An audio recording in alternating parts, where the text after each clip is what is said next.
This is a video review of Saber Panther from Earth Granner.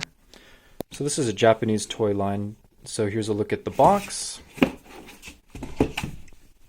And this is what the back of the box looks like and all the different features that you can do with this figure. So this is made by Takara Tomy, which also makes Transformers.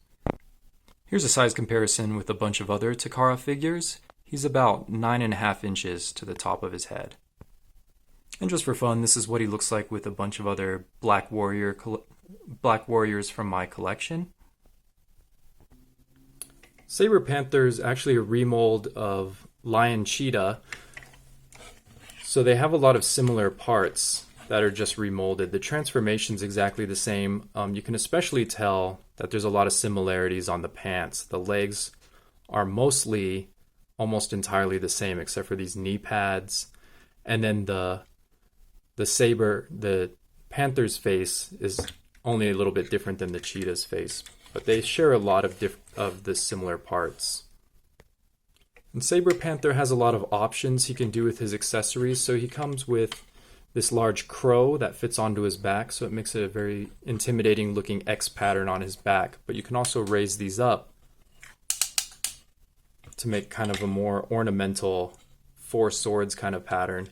And then he also has this skirt on the back, which is an extra part. So these do have some playability. This skirt can be used kind of as a shield and pegged into the back of his fist.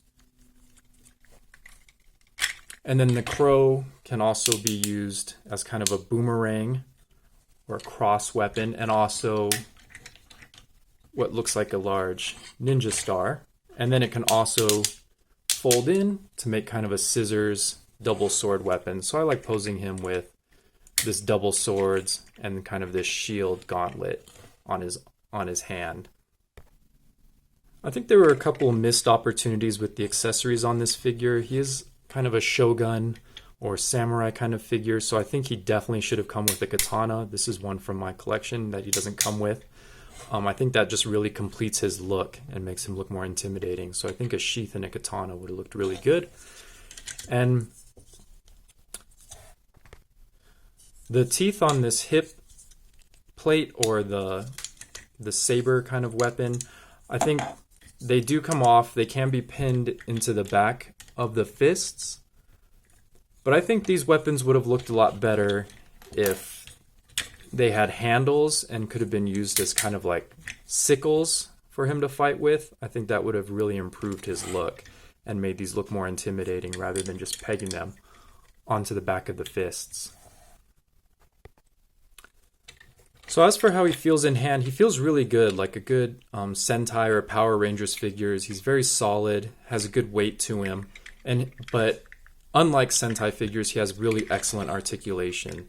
So he's got your head swivel, he's got basically double jointed elbows, which can get his elbows up to there. He's got double jointed knees on ratchets, which gets his knees up to here. He's got universal joints in the hips, so he's got a hip spread and then forward backward, and he's also got thigh swivel, and then he's also got a bicep swivel in his arm and in and out movement, also on ratchets that you can hear, and he's also got shoulder ratchets as well as a waist swivel. He's also got pivoting ankles and an ankle rocker that tilts forward and backwards, also on ratchets. They don't tilt very much, but they are very useful for different dynamic poses. So really, he's not really lacking any articulation except for maybe wrist swivels and a ball joint neck. There's not really much else you could ask for. He does pretty much everything. The gimmick of this toy line is that they come with these matchbox size vehicles that have lights and sounds, and they have a button on top and you can activate the sounds and light with that. And then these vehicles, they fit inside the chest of the robot.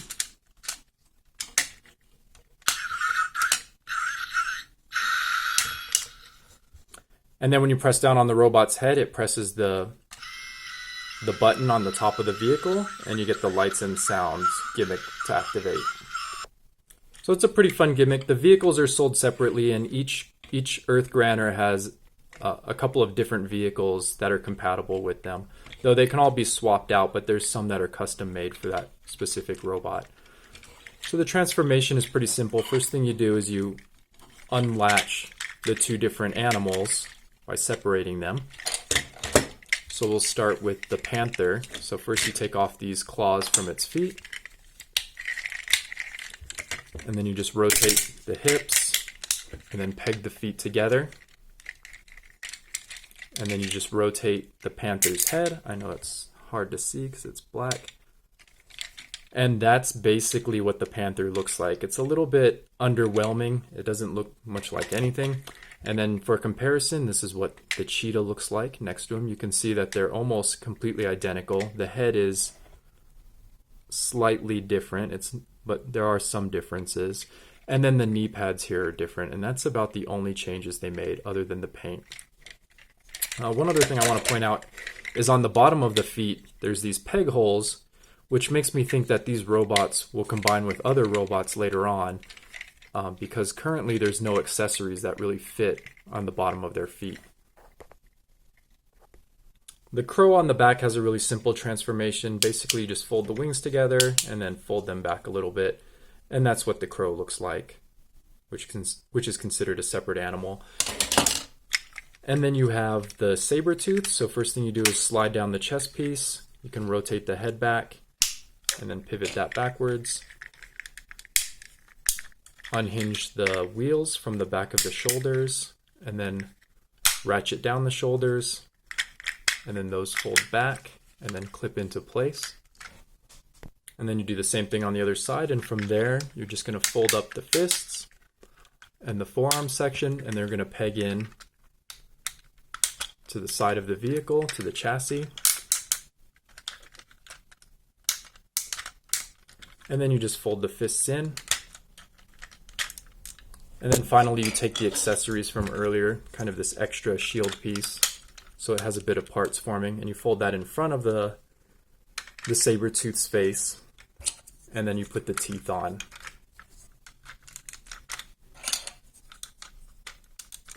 And then finally you're going to take the claws from earlier, and those are actually going to go on the back here. There's other places that they can peg into.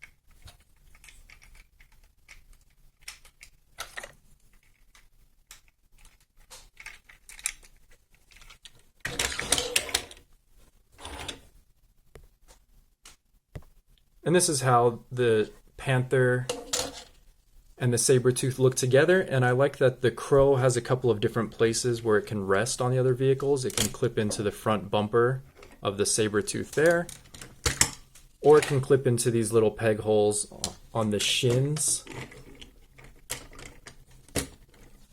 And those haven't had any other purpose yet, so I'm guessing those peg holes are just for that. There's no other accessories that really fit there. So I really enjoy this figure. He's got a lot of dynamic poses to him. He's a lot of fun to play with. He's very solidly built. I highly recommend buying figures from this line if you haven't. I got mine on Amazon Japan. It was about $60. Actually, about $60 with shipping, and it arrived about in 3 days. It was very amazing. So yeah, check it out. And I'll see you next time.